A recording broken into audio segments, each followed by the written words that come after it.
everyone, guess what? We're here with Federico. Federico is from Italy. He's got a band called Esox. You should check it out. They released a new album this year, like recently, called Watery Grave.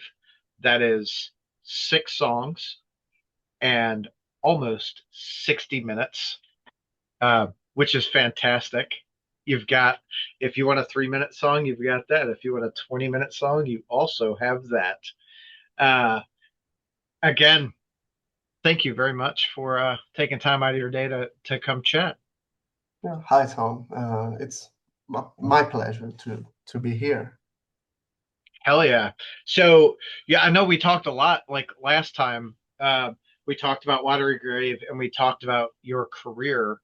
And um, I like how you have kind of molded the two together in Watery Grave. Yeah, that was whole the whole plan from the beginning. It's just because those music and marine biology is my main thing. It's the two things that I can chat about for hours and hours. And when it came to starting the project, also because black metal, if you put aside the satanic type of black metal and those focusing on nature, they are either way too pagan focused, in my opinion. But also focused on forests. Uh, I like water, so I wanted to talk about fresh waters and especially freshwater fish because those are my things. I think that no one has ever talked about that in metal, so there it is. Yeah, I don't think that they have, which is cool because, what do we're always trying to like, what weird thing can we do or what thing can we do that no one else has done or is doing? So if you can figure that out and do that, sometimes it turns out fantastic, like Watery Grave. Thanks. And sometimes it's, it falls on deaf ears. Sometimes I fear that it may become a gimmick, and I don't want that. It's, I mean, like you have to. I try to be very cautious about it because then it's easy to become one. Like I don't want to be the fish guy, but and making it like something not serious because it's fish, and sometimes there's lots of memes about fish, and also it's maybe some may think that they're just dumb animals and nothing like that, but or why I don't like post myself with fishing gear on my social profiles because I don't want to become a gimmick because I find that bands that put a lot of scenery on their during their shows, I mean, they can do good. Like one of my favorite bands is Ghost. Some may not call them metal. I don't care. I love them. And they do put on a very, very nice show, but I don't want my band to be like that. Also, or something like Cradle of Filth, which I found ridiculous sometimes. It's just Sometimes that's the beauty of music, though, is how yeah, no, ridiculous can we get, right? I agree, yeah, definitely. But yeah, it comes.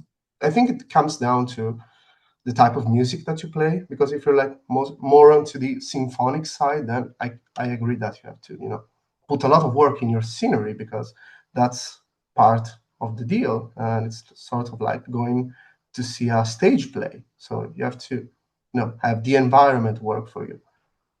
Yeah.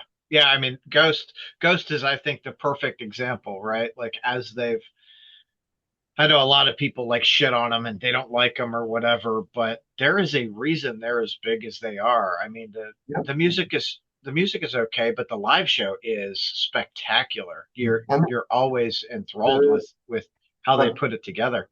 they were the first metal band that I started listening to.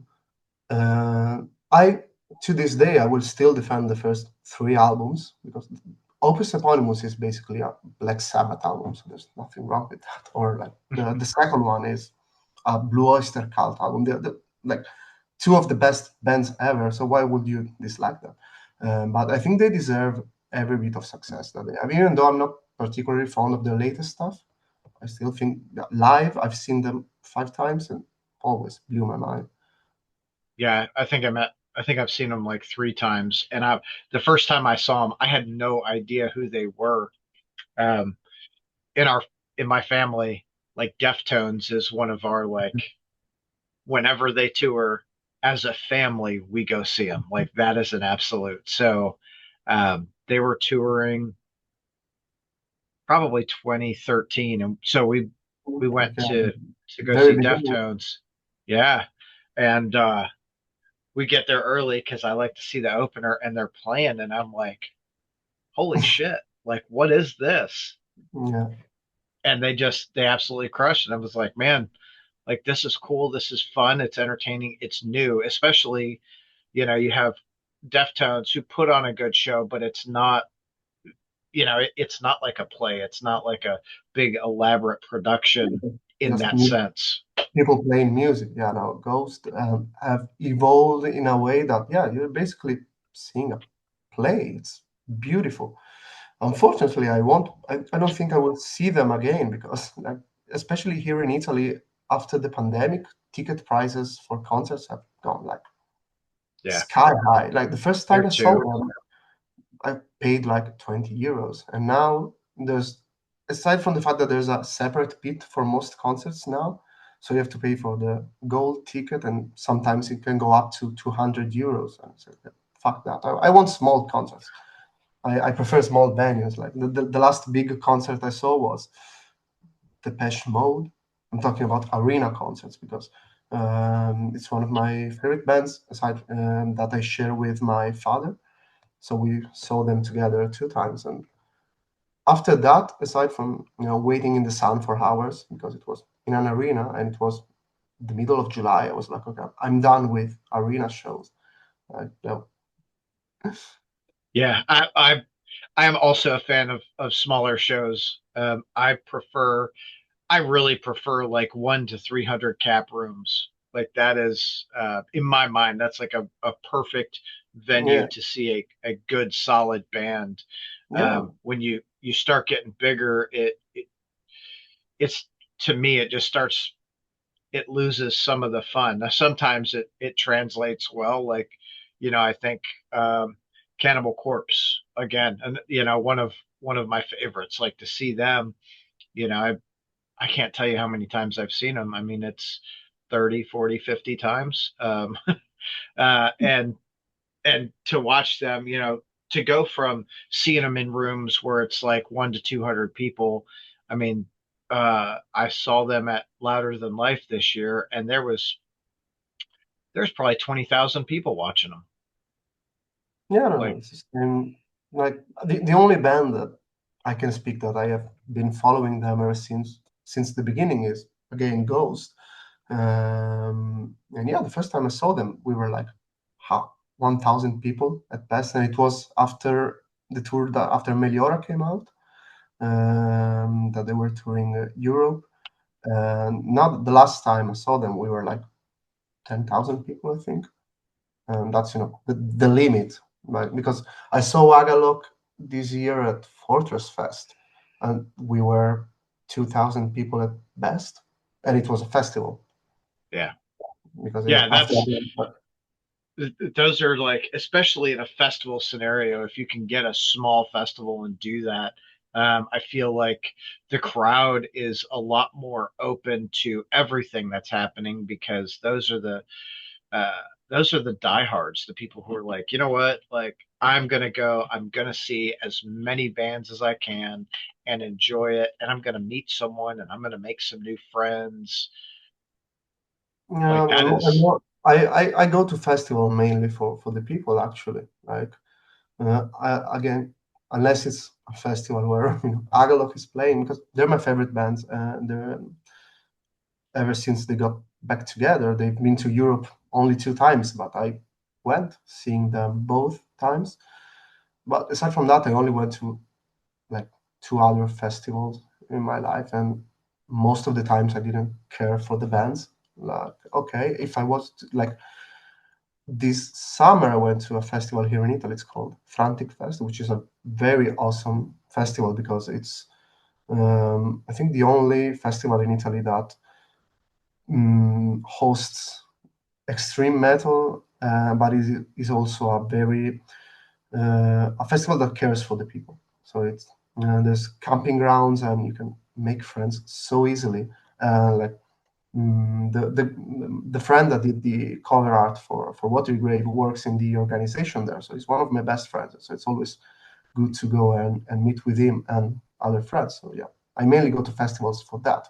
But at this festival this year, Carcass was playing and Sieg was playing. Those were the two bands that I was mostly interested in, and Saturnus as well. I love Saturnus, but aside from that, the other 30 or something bands were just, generic death metal. That okay, if I stumble in the stage area, I might give it a listen, but it's Yeah. Well, like Carcass is one of those bands. In the last year, I think I've seen them like 6 times.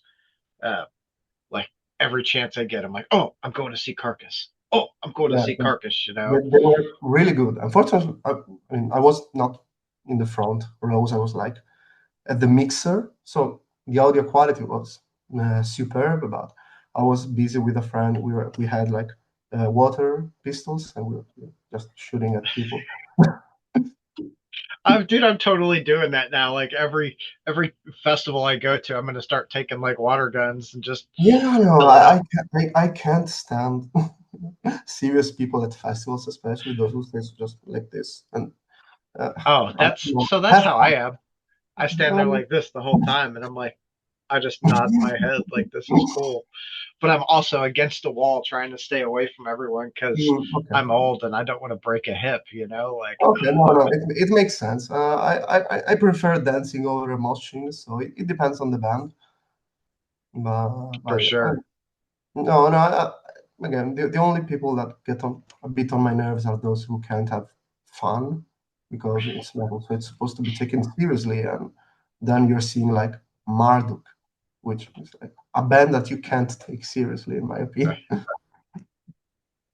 That's so awesome. So let's turn our attention back to like Watery And Grave. we kind of drifted Yeah. away.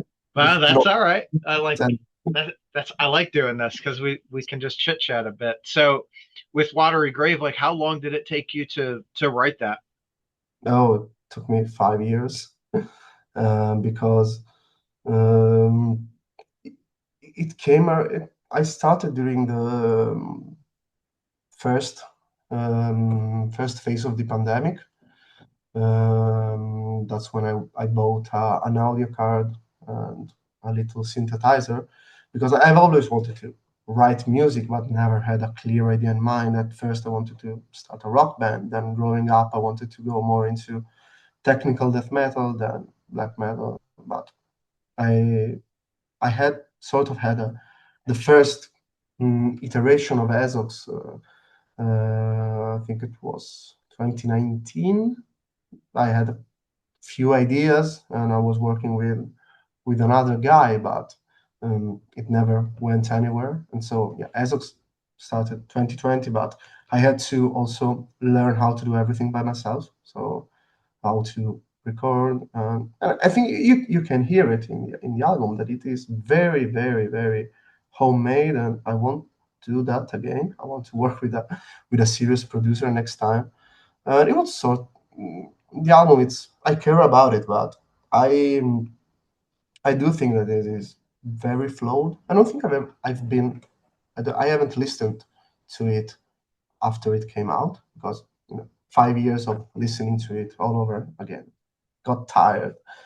But yeah, the entire process, I think 3 years for the writing and 5 years for completing it overall. Okay. So you're like obviously, right? First album, you're like, okay, I did this. What things did you learn during that process that you want to change um aside from like, a someone outside like producing the album for you? Well, I want to improve my songwriting because I think I don't want to, be cocky or anything, but I think I can compose a song. I know how to write a song, but I want to, also change my style of songwriting. Also because I am currently writing the next album, but it's going to be more neo-folk oriented, very, very limited electrical guitars, no scream. It's not going to be a metal album. Um, and so I have to change style because those are two completely different genres of music. Um, so I want it to be more, I'd say, upbeat, or yeah. Also, I want to challenge myself. I want to change styles. And also, yeah, the main thing I think is to have an exterior person uh, checking on it. So yeah, I think that is the main issue I have with the album, that it was so personal that I didn't want anyone else involved. And it's every rose has its thorns, so I had full control over it, but also lost tracks of some things that a first-time listener will notice immediately. Yeah. Yeah, no, you're absolutely right. Like, um, I like that you quoted Poison on that, so thank you very much. Um, every rose has its thorn. Oh, it wasn't intentional, But so it goes, right? Like,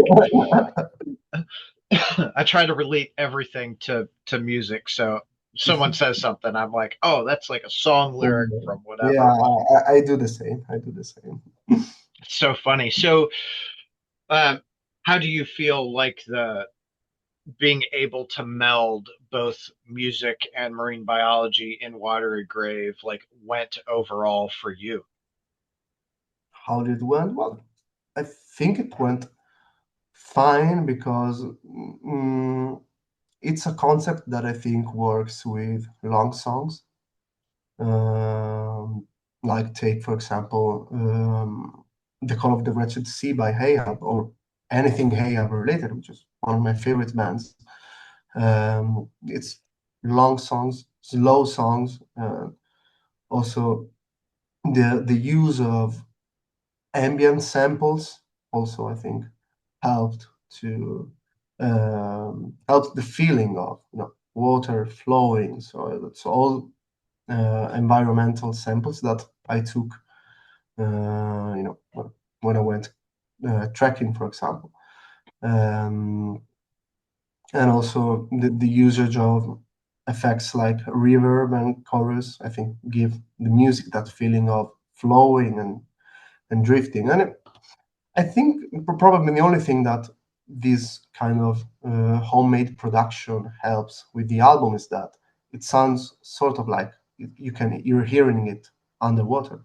It's like muffled, and I mean it wasn't intentional because it's due to inexperience most of all. But if you want to read it, that is okay. I'm listening to something underwater related, and it's like it's underwater. Then okay, it's fine.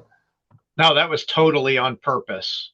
Forget what he said. That was on purpose. He did that on purpose. Yeah, it fits though. It fits really well. Like, uh, the the unbearable cry of the sea. I really like, like that. Um, am I mistaken in that is are those whale sounds? Yeah, the intro to Leviathan Melville, yes, Oh but yeah. yeah, I created those with my guitar, lots of effects, and you just bend and it creates something.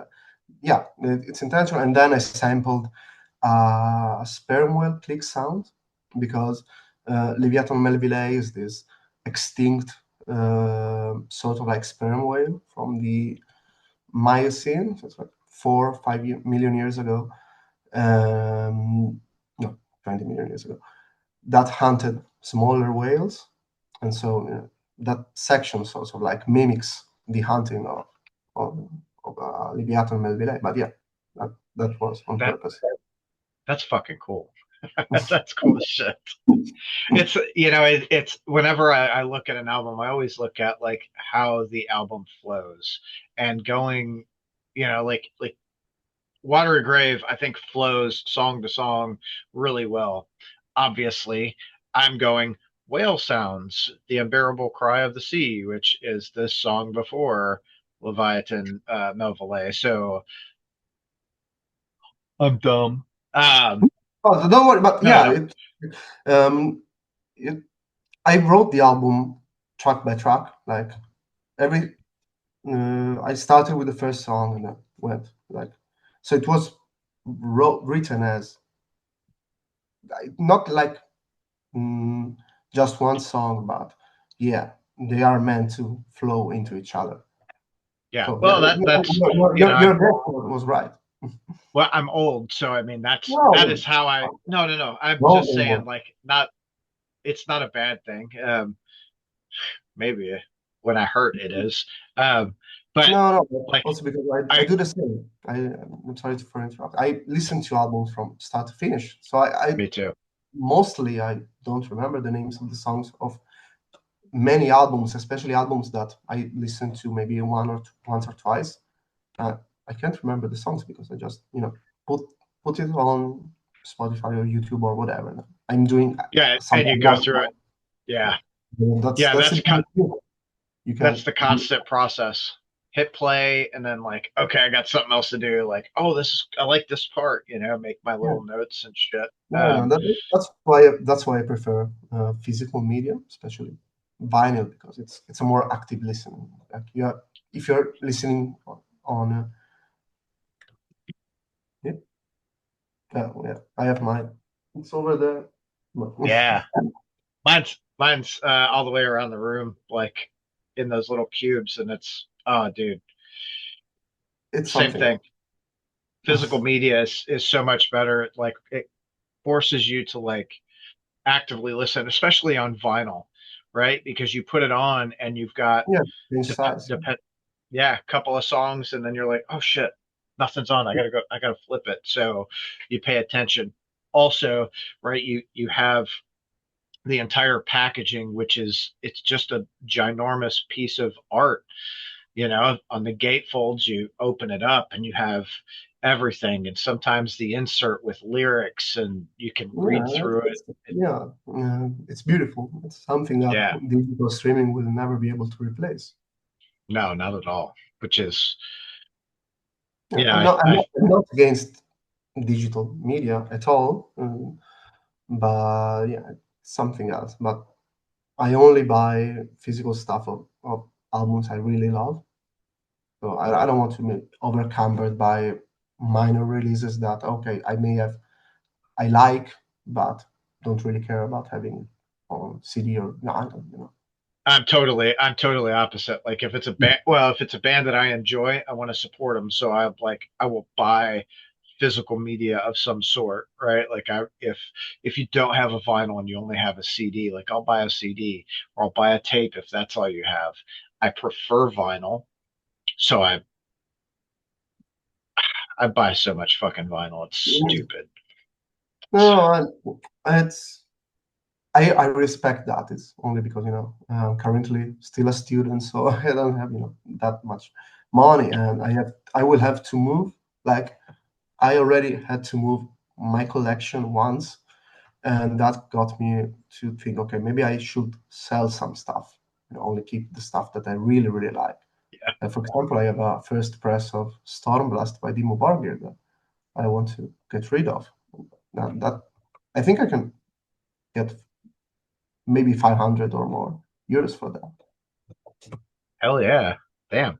But I yeah, I'm opposite. Like those higher end records, I keep like no, these are yeah, mine. yeah, no, but it's an album that I used to love when I was younger. Then I found out that the things I loved the most about it, which were the clean piano songs, were all stolen. Like the intro is stolen from a Magnum song, and the Sorgenskammar, I think it's called, with it's only piano, and that is stolen from a video game. So everything else is, kind of generic black metal. I prefer the first album overall by Timo Borger. So, and that and some other albums that I want to get rid of. But for example, I have the entirety of Agalloch on vinyl. That I will never sell. That is going to make with me to my grave. Bury me with all of this. Oh yeah, definitely. That's fucking funny. I don't want to be buried. Just burn me, and then Yeah, it's the make same. make sure my music memorabilia goes to somewhere nice, or feed me to sharks. I don't fucking care. I'm dead. You know what I mean? Like Yeah. whatever. So what's the plan for the next album? Have you start? I assume you've already started writing.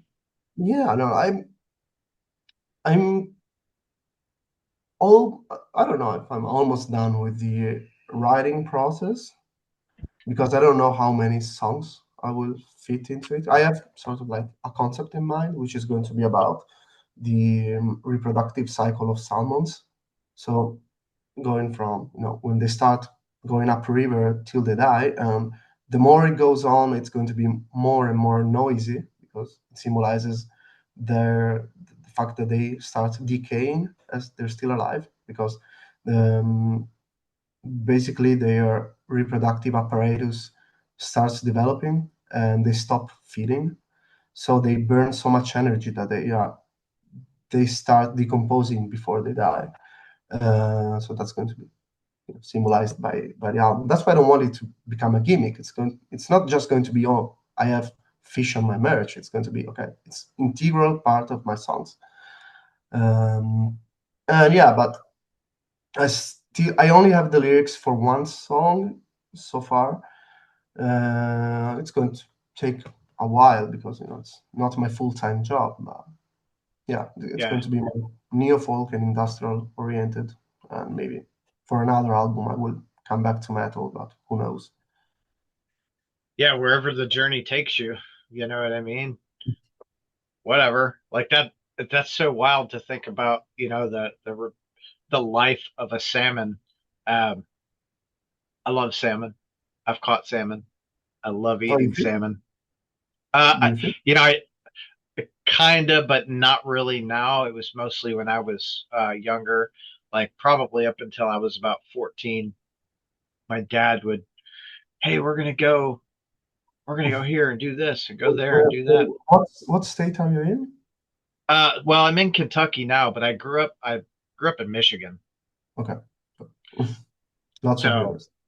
yeah, lots of rivers, of course, the Great Lakes, all of that, lots of opportunity for fishing, from bass and catfish and walleye to fucking sturgeon and smelt and whatever.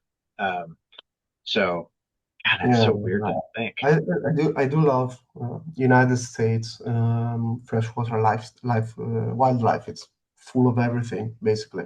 You go, yeah, from sturgeons to gars to catfish. It's so beautiful, and you have very very beautiful lakes and rivers. I love the Pacific Northwest especially. Oh yeah, yeah, it's gorgeous up there, and the fish are delicious. So, yeah, like I'm here for it. Okay, Federico, I don't mean to cut us short, but I Yeah, I have so much shit to do today. Um, Thank you so much for your time. When you're done with next album, let's chat and do some more yeah, stuff. definitely. Yeah, we can chat again soon. It's been a pleasure. Yeah, it's unfortunately that it's already over because I was enjoying chatting with you. So yeah, thank you so much for having me. Hell yeah. Have a great day, my friend. You too. Bye, man. Thanks. See ya.